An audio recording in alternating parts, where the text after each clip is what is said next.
अस्सलाम वालेकुम मेरे समझदार पाकिस्तानियों। मेरा नाम रेहान तारिक है और आप मेरा यूट्यूब चैनल और फेसबुक पेज देख रहे हैं। करोड़ दरूद आका दो जहां नबी मेहरबान मोहम्मद मुस्तफ़ा सल्लल्लाहु अलैहि वसल्लम पर। इस दुआ और इस उम्मीद के साथ इस व्लॉग का आगाज करते हैं कि अल्लाह रब्बुल इज़्ज़त इस मुल्क के फैसला साजों के दिलों में समझदार पाकिस्तानियों के लिए नरमी पैदा कर दे। दो इंतहाई अहम खबरें हैं जो आज के इस व्लॉग में आपके साथ शेयर करने जा रहा हूँ। पहली खबर का ताल्लुक अली अमीन गंडापुर और इस्टेब्लिशमेंट से है। दूसरी खबर का ताल्लुक मौलाना फजलुर रहमान और इस्टेब्लिशमेंट से है, यानी दोनों खबरों में इस्टेब्लिशमेंट मुश्तरक है। सबसे पहले अली बिन गंडापुर की जो खबर है उससे मुतालिक आपको हवाला देना चाहूंगा तीन मुलाकातों का। पहली मुलाकात जो SIFC यानी स्पेशल इन्वेस्टमेंट फैसिलिटेशन काउंसिल के प्लेटफॉर्म से हुई, जिसमें अली अमीन गंडापुर की मुलाकात या उनकी जो डिस्कशन है वो chief of the army staff general Asim Munir से भी हुई।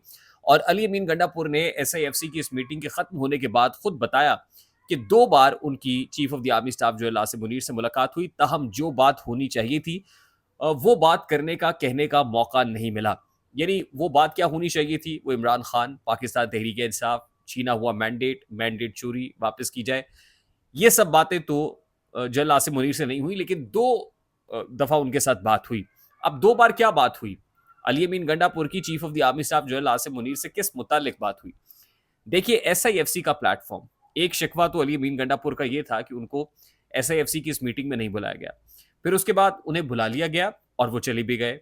यकीनन इनको ऐसा ही करना चाहिए था। SIFC जैसे प्लेटफॉर्म पर, जहां पर मुल्क की अस्करी और सिविल क़यादत बैठी हुई है, ऐसे प्लेटफॉर्म पे खुद को आइसोलेट कर लेना, वहां से निकाल लेना तो यकीनन जस्टिफाइड ना होता और ये इनके अपने हक में ना जाता। अब गए, बातचीत हुई SIFC से मुतालिक, और उस मुतालिक एक डिमांड जो अली अमीन गंडापुर से या पाकिस्तान तहरीक इंसाफ से, खास तौर पे शहबाज शरीफ साहब ने जिस वक्त इस फोरम से खिताब किया था उसमें भी की, और वो यही है कि SIFC के प्लेटफॉर्म को मुल्क में एक रेड लाइन करार दिया जा रहा है और उसके अगेंस्ट प्रोपेगेंडा बंद किया जाए। एंड उस वक्त जिस वक्त ये SIFC की मीटिंग हो रही थी, तो उस वक्त पाकिस्तान तहरीक इंसाफ की जानिब से सोशल मीडिया पर कुछ इंडियन मूवीज के जो क्लिप्स हैं वो शेयर किए गए और उसको रिलेट किया गया SIFC की इस मीटिंग से, और कहा यह गया कि खाया पिया कुछ नहीं, ग्लास तोड़ा 12 आने। यानी SIFC का अल्टीमेटली फायदा, इन्वेस्टमेंट का फायदा वेस्टेड इंटरेस्ट एक खास तबके को हो रहा है, और रेफर किया गया अस्करी की आदत को भी, और फिर इस वक्त जो मुल्क में मौजूदा हुकूमत है उसको भी। तो सबसे पहले तो ये मुतालबा किया गया कि खुदा का वास्ता है SIFC के प्लेटफॉर्म पर मामला को चलने में, इस हवाले से सोशल मीडिया पर ये जो कैंपेन चल रही है या प्रोपेगेंडा हो रहा है, इसको प्लीज़ डिफ्यूज़ करें, ऐसा ना कीजिए। दूसरी बात ये हुई कि चारों सूबों को मिल के चलना होगा, मुल्क में इस्तेहकाम आ सके, इस तरह की अच्छी खुशगवार बातें हुई। अब ये तो वो बातें हैं जो इस पूरे फोरम के सामने, सबके सामने हो गई, जहां पर कैबिनेट के लोग भी बैठे हुए थे, चारों सूबाई वज़रा आला भी बैठे थे, DGISPR लेफ्टिनेंट जनरल अहमद शरीफ चौधरी और SIFC के जो चेयरमैन है वो भी बैठे हुए थे, chief of the army staff general Asim Munir भी बैठे हुए थे। इस मुलाकात के बाद, यानी इस फोरम के बाद, एक मुलाकात आज सुबह अली अमीन गंडापुर की वजारत दाखिला में हुई है, जहां वो वजारत दाखिला के दफ्तर पहुंचे, यानी वजीर दाखिला मोहसिन नकवी उनके मेज़बान बने और अवैस लगारी भी मौजूद थे। अब इस मुलाकात के अंदर अली अमीन गंडापुर के जो कंसर्न्स थे, बिजली के हवाले से लेके, बिजली के फी यूनिट की कीमत को लेके, लोड शेडिंग को लेके, वो गुफ्तगू की गई। जो सिक्योरिटी सतह के ऊपर बातचीत है वो की गई, उस पर इंगेजमेंट हुई। और जाहिर है इसके बैकड्रॉप में इस वक्त इस्टेब्लिशमेंट क्या चाह रही है, पाकिस्तान तहरीक इंसाफ से ये भी डिस्कशन हुई। खबर जो इस सारे मामले के अंदर है, वो अहम खबर ये है कि पाकिस्तान तहरीक इंसाफ को लेके कुछ तब्दीलियां आने जा रही हैं। वो तब्दीलियां सबसे पहले तो इस कॉन्टेक्स्ट में है, मैं आपको बताऊं कि जो अडयाला जेल का मकीन है, जो अडयाला का कैदी है, उसको अडयाला से निकालने की। अब आप समझ रहे होंगे कि शायद अडयाला से कोई आज़ादी की बात हो रही है, ऐसा नहीं।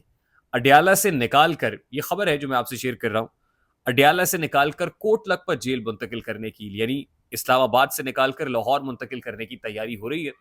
और जो इनर सर्कल्स हैं वो इस बात की तस्दीक कर रहे हैं कि इमरान खान को अडयाला से निकाला जाएगा और कोट लखपत मुंतकिल किया जाएगा। इस वक्त जो ऑप्शंस रखे जा रहे हैं पाकिस्तान तहरीक इंसाफ के सामने, उसमें -1 का ऑप्शन सबसे प्रोमिनेंट ऑप्शन है, जिसमें सबसे पहले तो हमने देखा कि चौधरी परवेज इलाही साहब को रिहाई मिली। उसके बाद शाह महमूद कुरैशी की रिहाई के इम्कानात खासे रोशन हो गए हैं, और यही वजह है कि पार्टी मरकज़ी सेक्रेटरी इत्तलात रऊफ़ हसन साहब ने कहा कि किसने पार्टी में आना है, कोई पुराने लोग अगर शामिल होंगे तो इमरान खान साहब जब तक नहीं आ जाते, तब तक ये फैसले नहीं होंगे। लेकिन एस्टैब्लिशमेंट का जो प्लान है वो ये है, कहा ये जा रहा है कि भाई हमें एसआईएफसी के प्लेटफ़ॉर्म पे इन्वेस्टमेंट्स और ये सारे मामलात इसको करने दीजिए। ये जो आप एहतजाजी तहरीक और रैलियाँ और ये बयानिए बना रहे हैं, इसको डिफ्यूज़ कर दें। हमें सिर्फ़ आप 1 से डेढ़ साल का वक़्त दे दें। जैसे ही कुछ स्टेबिलिटी आएगी, हम मुल्क में इंतखाबात करा देंगे। ये जो कमिटमेंट है, ये सिर्फ़ इमरान खान से ही नहीं है। ये कमिटमेंट इस वक़्त की जो मौजूदा हुक्मरान जो क़यादत है, उसके साथ भी है। ये कमिटमेंट नवाज़ शरीफ के साथ भी है। जो मिलिट्री एस्टैब्लिशमेंट है, वो कुछ वक़्त माँग रही है और उसके बाद ultimately they will have to go to the polls. ये बड़े बावसूख अंदाज़ में, और जो खबर मैं आपको दे रहा हूँ वो ये है कि इमरान खान साहब को कुछ अरसे के लिए खामोशी से बिठाएँ, 1 से डेढ़ साल का वक़्त दें। शाह महमूद कुरैशी या चौधरी परवेज़ इलाही या वो लोग जो सेकंड टियर के हैं इमरान खान के बाद, उनके हाथ में पाकिस्तान तहरीक-ए-इंसाफ के मामलात को दे दें। ये सियासी लोग हैं और सियासी मसाइल का हल सियासी तरीके से निकलना चाहिए। जो दूसरी इंपॉर्टेंट मुलाकात है, वो मुलाकात मौलाना फजलुर रहमान से है और ज़ाहिर है वो भी एस्टैब्लिशमेंट की इमा पर है और उस मुलाकात के अंदर मौलाना फजलुर रहमान को राम करने की कोशिश की जा रही है। वो इसलिए की जा रही है कि मौलाना फजलुर रहमान यानी पाकिस्तान तहरीक-ए-इंसाफ को तो एंगेज कर लिया जाए इस अंदाज़ में। दूसरी तरफ मौलाना फजलुर रहमान जो अपनी एक अलहदा डेढ़ ईंट की मस्जिद खड़ी कर रहे हैं, उनको इस अंदाज़ में राम किया जाए कि मौलाना को ये ऑफ़र की जा रही है, जो खबर है news out from the centre is कि मौलाना को ये ऑफ़र हो रही है कि आपको चेयरमैन पब्लिक अकाउंट्स कमेटी का ओहदा जो है वो दे देते हैं। यानी ये जो चेयरमैन पब्लिक अकाउंट्स कमेटी का ओहदा है ये आप सँभाल लें। अ, थोड़ा-सा इंतज़ार कीजिए। और तो फिर हम ये जो आप कह रहे हैं ना असम्बलियाँ जाली हैं, मैंडेट जाली है, पैसे-वैसे ये सारे कंसर्न्स आपके दूर कर देंगे। लेकिन आपकी मेहरबानी है, आप ऑपोज़िशन करें, भरपूर ऑपोज़िशन करें, पार्लियामान में रहकर करें, पब्लिक अकाउंट्स कमेटी के फ़ोरम पे करें और ज़ाहिर है पब्लिक अकाउंट्स कमेटी का जो ओहदा है, वो भी बड़ी ल्यूक्रेटिव अपॉर्च्युनिटी है। यही तो वो अपॉर्च्युनिटी थी जिसको ग्रैब शेर अफ़ज़ल मरवत करना चाहते थे, जब नहीं हो सकी तो बिल्कुल ऑफ द कैमरा चले गए हैं, बिहाइंड द सीन चले गए हैं, कॉर्नर्ड हो गए हैं, खुद को अलहदा किए हुए हैं। अब यही ऑफ़र मौलाना फज़लुर रहमान को की जा रही है। अब ये मौलाना फज़लुर रहमान को की जाने वाली ये ऑफ़र पे यकीनन अली अमीन गंडापुर और तहरीक-ए-इंसाफ से मामला डिस्कस हो रहा है कि भई अल्टीमेटली तो हक पीटीआई का है, उनकी मेजॉरिटी है। मौलाना फज़लुर रहमान को अगर ये मामला दे दिया जाए तो क्या उनको इसके ऊपर कोई एतराज़ तो नहीं होगा? ये सारी खिचड़ी इस वक़्त बिहाइंड द कर्टन्स पक रही है और देग आप यूँ समझ लीजिए कि आग पर रख दी गई है, दम पे रख दी गई है। अब ये दम लगने के बाद खोली जाएगी या पहले खोली जाएगी और चावल कच्चे निकलेंगे और फिर कोहराम मचेगा। ये बातें आइंदा चंद रोज़ के अंदर, और अब ये चंद हफ्तों की बात नहीं है, चंद महीनों की बात नहीं है, बल्कि लगता ये है कि वो जो क्लाइमेक्स बढ़ रहा था, तुंदो-तेज़ हमले हो रहे थे, अब ये बड़ी तेज़ी से एंटी क्लाइमेक्स की जानिब गामज़न है। आई होप मेरी बात आप तक पहुँची होगी। अगर पहुँच जाए तो वीडियो को लाइक और शेयर करना मत भूलिएगा। चैनल पे नए तो चैनल को सब्सक्राइब कर लीजिएगा। जाते-जाते जो राना सनाउल्लाह खान साहब कह रहे हैं, वो जो कोशिश ये कर रहे हैं ना बड़ी देर से एंगेज की करने की, और फिर वो कहते थे हम चले जाते हैं मना लें।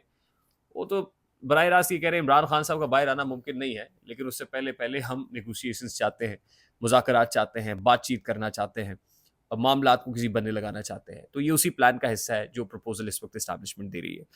चैनल को वीडियो पसंद आए लाइक और शेयर कर दीजिएगा, चैनल को सब्सक्राइब कर दीजिएगा। मुझे रेहान तारिक को इजाज़त दीजिए, अपना बहुत सारा ख्याल रखिएगा। अस्सलाम वालेकुम।